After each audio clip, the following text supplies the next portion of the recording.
사도신경으로 신앙 고백 드림으로 새벽 예배 시작합니다.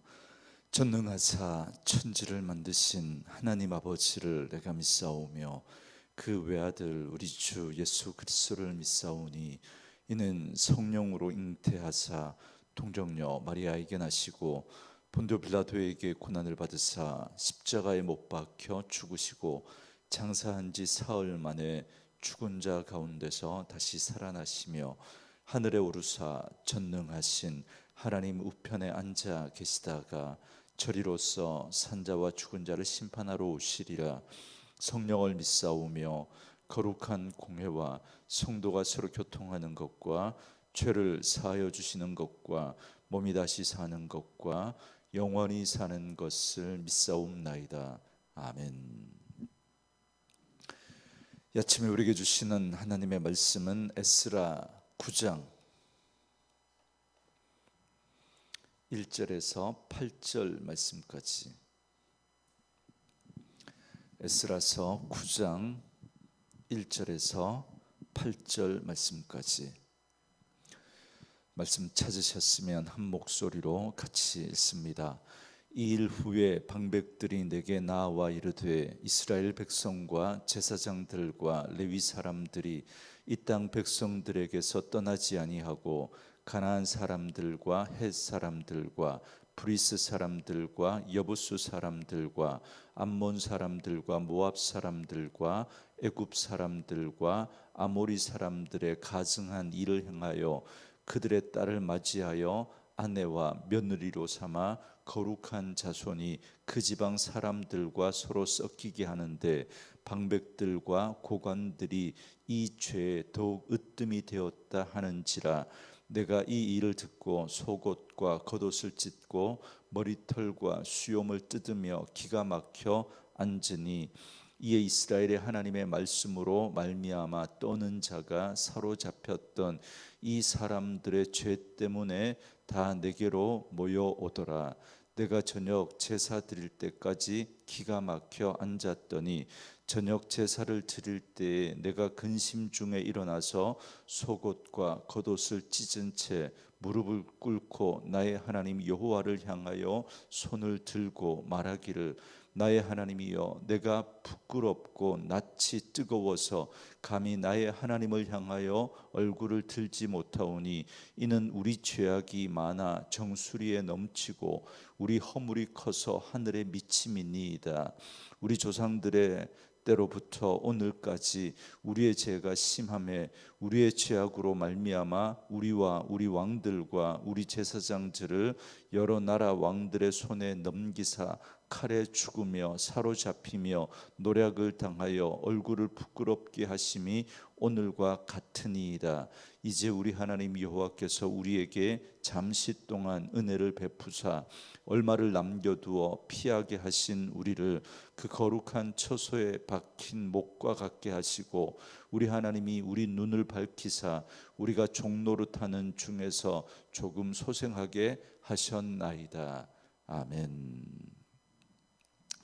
오늘은 함께 읽으신 에스라 9장 1절에서 8절 말씀을 중심으로 죄에 대한 애통함이라는 제목의 말씀으로 잠시 은혜를 나누겠습니다. 에스라는 5,000명의 사람을 데리고 예루살렘에 무사히 귀환했습니다. 그리고 번제로 하나님께 제사를 드렸고 아닥사스다 왕의 조서를 총독들에게 전달했습니다.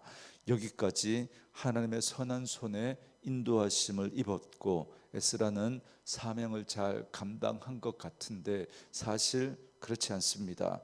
에스라의 본격적인 사명은 이제 시작이다라고 말할 수 있습니다.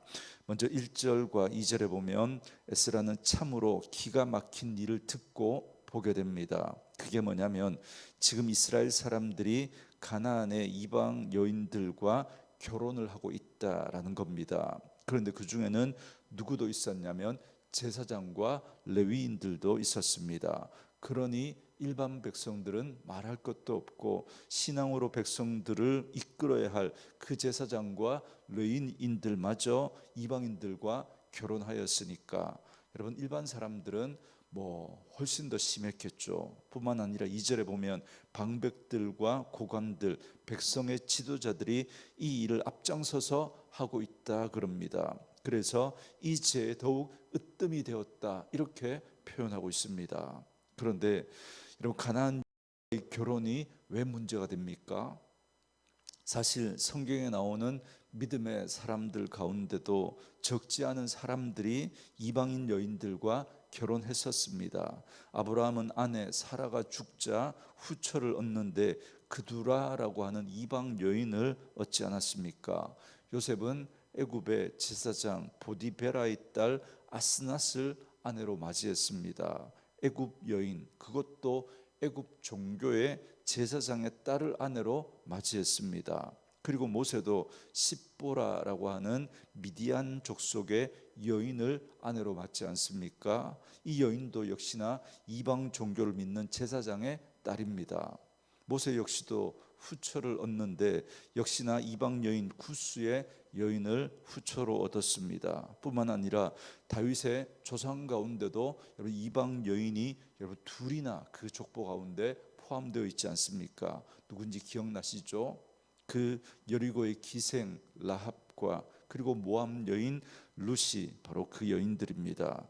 이처럼 믿음의 조상들 가운데도 적지 않은 사람들이 바로 이 이방 여인을 만나 이렇게 살아가는 그런 모습들을 우리가 잘 알고 있습니다. 그런데 오늘 에스라 말씀에서 왜 이방 여인과 결혼하는 것이 죄라고 말합니까? 여러분, 결혼은 그 시대의 사회상, 그 시대의 사람들의 가치관을 대변해 주는 시금석과도 같은 것이다 말할 수 있습니다. 그래서 지금 이스라엘 백성들이 이방 여인들과 결혼했다라고 하는 건 그들의 영적인 상태를 드러내고 있는 것입니다. 처음 바벨론 포로에서 1차 귀환한 이스라엘 백성들은 하나님의 성전을 다시 짓겠다라고 하는 그 사명감을 가지고 예루살렘에 돌아와서 온갖 고생을 다하면서 마침내 성전을 완공했습니다. 그렇게 성전을 완공하고 얼마의 시간이 흘렀다 그랬죠? 약 60년의 시간이 흘렀습니다. 그런데 그 사이에 어떤 일이 벌어졌냐면 그 다음 세대, 2세대, 3세대들이 등장하게 되는데 그들은 바벨론에서 돌아온 1세대들과 같지 않았다라는 겁니다. 사실 역사를 보면 언제나 이런 일들이 반복됩니다. 무슨 일이든지 처음 1세대와는 달리 2세대, 3세대로 가면서 그 중심과 열정이 많이 흐려지는 걸 보게 됩니다. 그래서 지금 이스라엘 백성들은 앞 세대가 가졌던 그 신앙의 열정과 순수함을 많이 잃어버렸던 겁니다. 성전이 지어지고 제사도 드려지면서 신앙의 명맥은 유지되었지만 그러나 그 속을 들여다보면 그저 형식적인 신앙으로 흐르고 말았다라는 겁니다. 그래서 그들의 삶에서 드러나는 모습이 바로 이방 여인들과 결혼하는 것이었습니다. 성경이 분명히 금하고 있음에도 불구하고 그냥 이방 여인들 자기의 생각에 아무런 문제가 되지 않는다라고 생각하고 그들과 결혼했고 그러면서 자연스럽게 이방인의 그 신들, 그 우상들을 섬기는 그러한 삶에도 적지 않은 영향을 받았던 겁니다. 이러한 이스라엘의 영적 상태를 보고 에스라는 어떻게 반응합니까? 3절에 보시면 내가 이 일을 듣고 속옷과 겉옷을 찢고 머리털과 수염을 뜯으며 기가 막혀 앉으니 그럽니다. 형식적이고 희미한 신앙생활을 하고 있는 그 이스라엘 백성들을 보고 에스라는 속옷과 겉옷을 찢고 있습니다. 이스라엘 백성들은 큰 슬픔을 당하면 주로 보이는 반응이 두 가지인데요. 첫 번째는 겉옷을 찢는 겁니다. 그런데 오늘 에스라는 이 겉옷만 찢은 게 아니라 속옷까지 찢고 있습니다. 속옷은 우리가 생각하는 지금의 그 속옷이 아니라 겉옷에 받쳐 입는 긴 치마와 같은 옷을 말하는데요. 그 속옷마저 에스라가 찢었다는 겁니다. 그리고 두 번째로 이스라엘 사람들은 슬픔을 만나면 수염을 뜯으며 또 머리털을 뜯습니다. 에스라 역시도 수염과 머리털을 뜯으면서 정말 이 라는 모습을 보면서 애통해하는 그런 그의 모습을 잘 보여주고 있습니다. 그런데 에스라는 여기서 그치지 않습니다. 6절에 보시면 말하기를 나의 하나님이여 내가 부끄럽고 낯이 뜨거워서 감히 나의 하나님을 향하여 얼굴을 들지 못하오니 이는 우리 죄악이 많아 정수리에 넘치고 우리 허물이 커서 하늘에 미침이니이다 그럽니다. 이스라엘 백성들의 안타까운 모습을 본 에스라의 반응을 한마디로 말하면 부끄러움과 슬픔입니다. 수치와 부끄러움, 슬픔과 애통, 이것이 이스라엘 백성들의 죄악을 본 에스라의 반응입니다. 여러분, 오늘 이러한 영적인 나태와 어두움에 있는 이스라엘 백성들의 모습을 본 에스라와 같이 오늘 영적으로 어두워진 이 사회와 교회를 바라보며 우리가 느끼는 감정도 여러분 이와 같습니다. 수치와 부끄러움을 느끼고 한 걸음 더 나아가서 슬퍼하고 애통해하는 것, 이것이 바로 변화의 출발점입니다. 여러분, 이것이 오늘 우리 믿는 자들에게 절실히 요구되어지는 모습이다, 그렇게 말할 수 있습니다. 여러분, 남유다가 망하기 직전에, 그래서 바벨론의 포로로 잡혀가기 전에 그 시대의 선지자로 활동했던 이사야와 예레미야의 제일 큰 고통이 바로 이것이었습니다. 이사야와 예레미야가 망해가는 나라를 바라보면서 탄식하고 아파했던 건 그 백성들의 부끄러움과 수치를 모른다는 겁니다. 죄가 우리 삶에 가져오는 가장 큰 비극 중에 하나가 바로 이겁니다.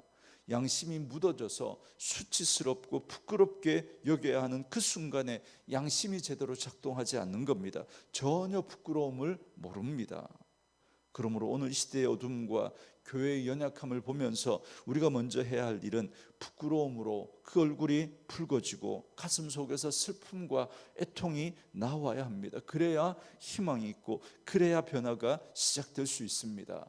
여러분, 우리의 영적인 싸움은 여러분 다른 외부의 어떤 것에 각을 세우고 그것과 우리가 싸우는 것이 아닙니다. 여러분, 우리 안에 있는 죄를 바라보고 우리의 연약함을 바라보고 우리 안에 있는 하나님이 원치 않는 그런 모습들을 바라보면서 여러분 거기에 대해서 아파하고 슬퍼하고 그걸 붙들고 하나님 앞에 영적인 싸움을 하는 거예요. 나와 싸우는 겁니다, 영적인 싸움은. 그런데 나의 부끄러움은 모르는 거예요. 나의 부끄러움은 온통 바깥을 향하여서 불평하고 원망하고 세상이 악하다고 말하면서 자기 안에 있는 죄는 바라보지 못합니다. 그래서 세상을 바라보면서 막 우리는 이러저러한 그런 이야기들을 하지만 결코 내 안에 있는 자기 안에 있는 죄에 대해서 깨닫지를 못하는 겁니다. 여러분, 그래서 변화가 없는 거예요. 내 안에 있는 그런 죄된 모습들, 연약한 모습들, 그걸 바라보고 아파하고 부끄러워하고 그렇게 하나님 앞에 씨름할 때 그때 변화는 시작될 수 있는 것입니다. 우리 예수님은 그래서 산상수훈의 그 팔복의 말씀을 하시면서 가장 먼저 말씀하신 복이 무슨 복이죠? 심령이 가난한 자는 복이 있다고 말씀하셨지 않습니까?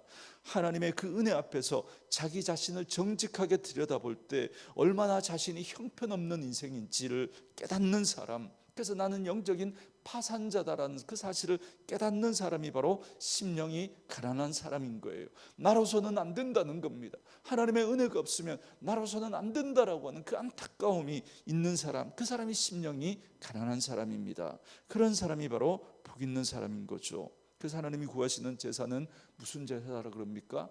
상하고 통회하는 심령이라고 말하잖아요.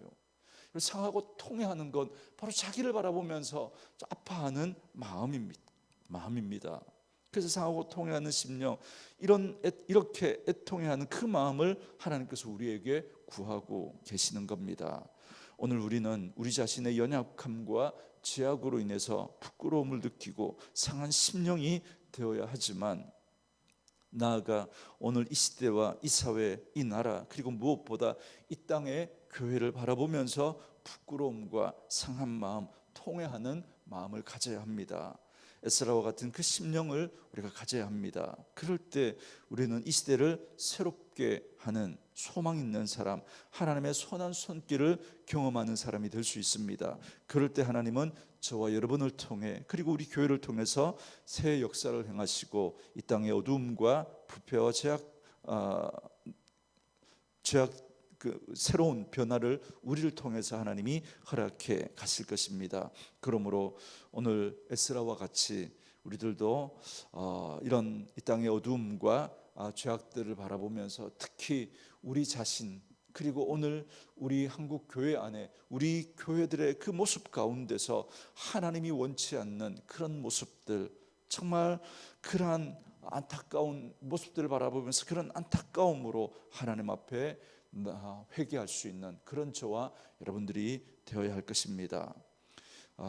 이 시대를 새롭게 하고 정말 이 시대를 살리는 사람은 바로 우리 안에 있는 죄악을 바라보고 우리 교회 안에 있는 이 하나님이 원치 않는 그 모습을 바라보면서 애통하고 통회하는 사람들입니다.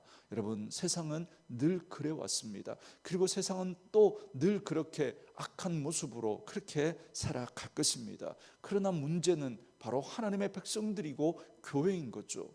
교회가 여러분 그렇게 살면 안 되기 때문에 이 시대 이 교회의 아픔을 바라보면서 우리의 모습을 바라보면서 애통해하고 아파하는 그런 사람들을 통해서 하나님은 새로운 일들을 이루어 가시는 줄 믿습니다. 말씀으로 이 하루를 시작하는 저와 여러분들에게 이 은혜가 있어서 오늘 우리의 모습을 바라보면서 우리 교회의 모습을 바라보면서 아파하고 통회하는 그런 분들, 그 하나님께서 저와 여러분을 통해서 새 일을 이루어 가시는 그 은혜가 있기를 주의 이름으로 축원합니다. 우리 주신 말씀 묵상하시면서 우리 이 찬양 함께 들으시며 기도하는 시간 갖겠습니다.